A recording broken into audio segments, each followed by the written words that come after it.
Bonjour, bienvenue sur la chaîne YouTube EdgeML. EdgeML, c'est un outil de machine learning automatique qui est basé sur l'approche Model.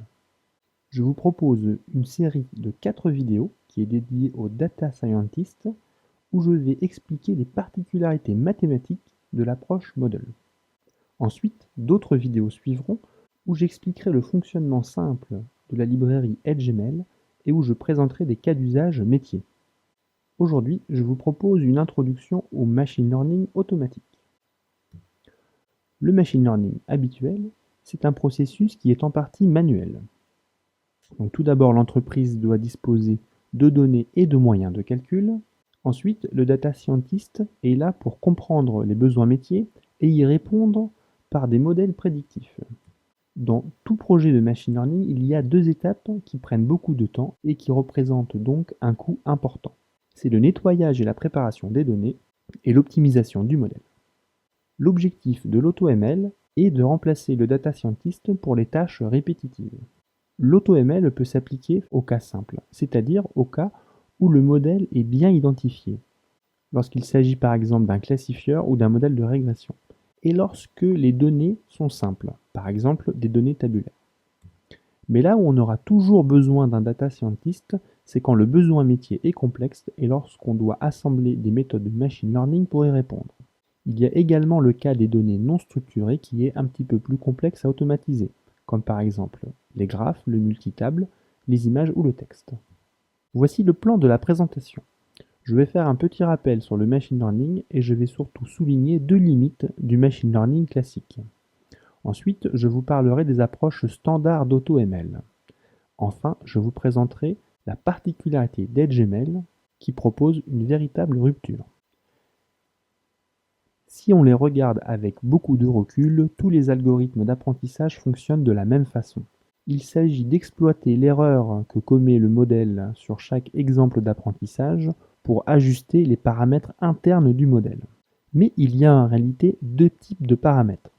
Les paramètres qui sont directement appris par l'algorithme d'apprentissage et les métaparamètres que l'on ne peut pas apprendre grâce à l'algorithme d'apprentissage. Ceci est valable pour tous les modèles de machine learning. Simplement, pour se fixer les idées, nous allons prendre l'exemple d'une forêt aléatoire. Une forêt aléatoire est constituée d'un grand nombre de petits arbres de décision, et dans ce cas, les paramètres appris, ce seraient les nœuds à l'intérieur de chaque petit arbre. En revanche, l'algorithme d'apprentissage ne peut pas régler lui-même le nombre d'arbres, leur profondeur, l'effectif minimum dans les feuilles. L'algorithme ne peut pas également choisir le meilleur critère de pureté pour fabriquer les arbres. Il ne peut pas choisir la bonne façon d'échantillonner les lignes et les colonnes dans le but d'optimiser le modèle. Eh bien, ces métaparamètres doivent être ajustés d'une autre façon.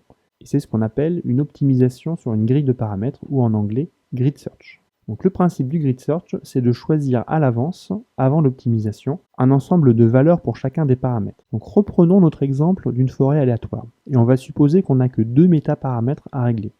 Par exemple, la profondeur des arbres et l'effectif minimum par feuille. On imagine qu'on fixe à l'avance des valeurs pour ces paramètres, et le but maintenant, ça va être de parcourir cette grille et d'évaluer la pertinence de chaque couple de valeurs. Donc on va imaginer qu'on est sur un couple de valeurs fixé, et donc pour évaluer ceci, on va faire ce qu'on appelle une validation croisée, ou une cross-validation en anglais. Eh bien, le principe, c'est de découper les données d'apprentissage en cas sous-ensemble, d'apprendre le modèle sur k-1 sous-ensemble et de l'évaluer sur le sous-ensemble restant. Sauf que si on s'arrête là, l'évaluation peut être biaisée, car le sous-ensemble d'évaluation peut être différent du reste de la population, et en plus cette évaluation-là est peu fiable. C'est pour cela que l'on fait tourner le sous-ensemble de validation, et donc l'apprentissage est répété k fois. Pour finir, on retient l'évaluation moyenne de tous ces apprentissages-là pour caractériser le couple de valeurs de métaparamètres qu'on était en train d'évaluer. Voici un exemple concret de grid search. On va imaginer qu'on a plusieurs paramètres à optimiser et que pour chacun d'entre eux, on a choisi 5 valeurs a priori. On va découper nos données en 10 sous-ensembles et on va explorer toute la grille. Et bien pour optimiser seulement 2 paramètres dans ces conditions-là, l'algorithme d'apprentissage est répété 250 fois. Et le nombre de répétitions de l'algorithme d'apprentissage augmente drastiquement avec le nombre de paramètres à ajuster. Donc le premier problème qu'on a en machine learning, ça va être de passer à l'échelle, surtout lorsque le nombre de paramètres augmente. Le deuxième problème du machine learning, c'est ce qu'on appelle le no-free-lunch théorème. Ce théorème stipule que dans l'absolu, aucune approche n'est meilleure que toutes les autres. Par exemple, on ne peut pas dire que les réseaux de neurones sont toujours plus performants qu'un XGBoost, ou que les XGBoost sont toujours plus performants que les random forest. En réalité, cela dépend de chaque cas d'application. Il faut avoir conscience que chaque algorithme d'apprentissage optimise un modèle au sein d'une classe de modèles, au sein d'une famille. Et l'enjeu, ça va être de choisir la meilleure classe de modèles pour chaque jeu de données. Ce qu'il faut retenir de cette première partie, c'est que les méthodes de machine learning traditionnelles posent deux problèmes. Le premier problème est celui du passage à l'échelle lorsque le nombre de paramètres augmente. Et le deuxième problème, qui est lié au no-free-lunch théorème, est de choisir la bonne classe de modèle dans le but d'obtenir le modèle le plus précis pour un jeu de données particulier. Voici comment fonctionnent les approches standards d'AutoML. Tout d'abord, l'objectif de l'AutoML, ça va bien être d'automatiser tout le projet de machine learning. Il faut bien avoir conscience qu'en termes de calcul, cela est très coûteux d'optimiser un modèle, et donc les approches d'AutoML vont essayer de trouver des raccourcis pour faire cela, basés sur l'expérience des data scientists. Donc il s'agit bien d'extraire les bonnes pratiques du métier de data scientist et d'essayer de les automatiser grâce à des algorithmes dans le but de faire des choix prometteurs pour l'optimisation des modèles. Il existe également des méthodes pour ne pas avoir à explorer toute la grille de paramètres basée sur un modèle, mais finalement, dans tous les cas, on n'a aucune garantie théorique. Concernant le choix de la classe de modèle, c'est-à-dire le choix du meilleur algorithme d'apprentissage pour un jeu de données particulier, eh bien, les méthodes d'AutoML vont permettre d'essayer un très grand nombre d'algorithmes de machine learning. Et là encore, les choix possibles sont très nombreux, et donc on va se reposer sur les bonnes pratiques des data scientists pour faire les meilleurs choix. Par exemple, on peut supposer que les réseaux de neurones sont très adaptés au traitement des images, au traitement de données de type signal de façon plus générale, et donc ça va permettre d'orienter les choix. Par exemple, si j'ai des données de type tabulaire, je peux essayer préférentiellement un XGBoost qui est très bien réputé. Eh bien, ça va être avec ce genre de bonnes pratiques qu'on va essayer d'accélérer les choses en AutoML classique. Et le but, ça va être d'obtenir les modèles les plus précis possibles, et toujours de s'adapter à chaque cas particulier, à chaque jeu de données particulier. Ces approches reposent sur une utilisation intensive des ressources matérielles, puisque le but, c'est d'essayer un maximum d'algorithmes d'apprentissage, de faire un maximum d'expériences et de trouver le modèle le plus précis pour le cas particulier de ce jeu de données. Donc voici comment fonctionne EdgeML. Donc EdgeML, ça repose sur une formalisation bien particulière. Effectivement, Model a la grosse particularité de pouvoir entraîner un classifieur sans avoir de paramètres à optimiser de façon empirique. C'est théoriquement fondé puisque ça repose sur une approche mathématique. C'est un formalisme de sélection de modèles bayésien, donc que je vais vous présenter tout au long de ces 4 vidéos. Concernant le choix de la classe des modèles, on ne va pas à l'encontre du no-free-lunch théorème. La précision n'est pas le premier but, on ne cherche pas le modèle le plus précis possible pour ce jeu de données particulier, on cherche dans tous les cas, pour tous les jeux de données, garantir la plus grande robustesse possible.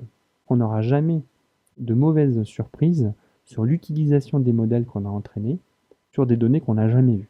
Et donc on vise bien une mise en production facilitée et sécurisée avec l'approche modèle. EdgeML utilise des ressources matérielles très modestes et produit des modèles très rapidement. Ici, j'ai mis le logo du Raspberry Pi. C'est pas une blague, on peut réellement installer EdgeML sur un Raspberry Pi et ça tourne plutôt bien. Donc, qu'est-ce qu'on peut attendre d'EdgeML? Eh bien, en sortie, on va toujours obtenir des modèles performants, très robustes et interprétables.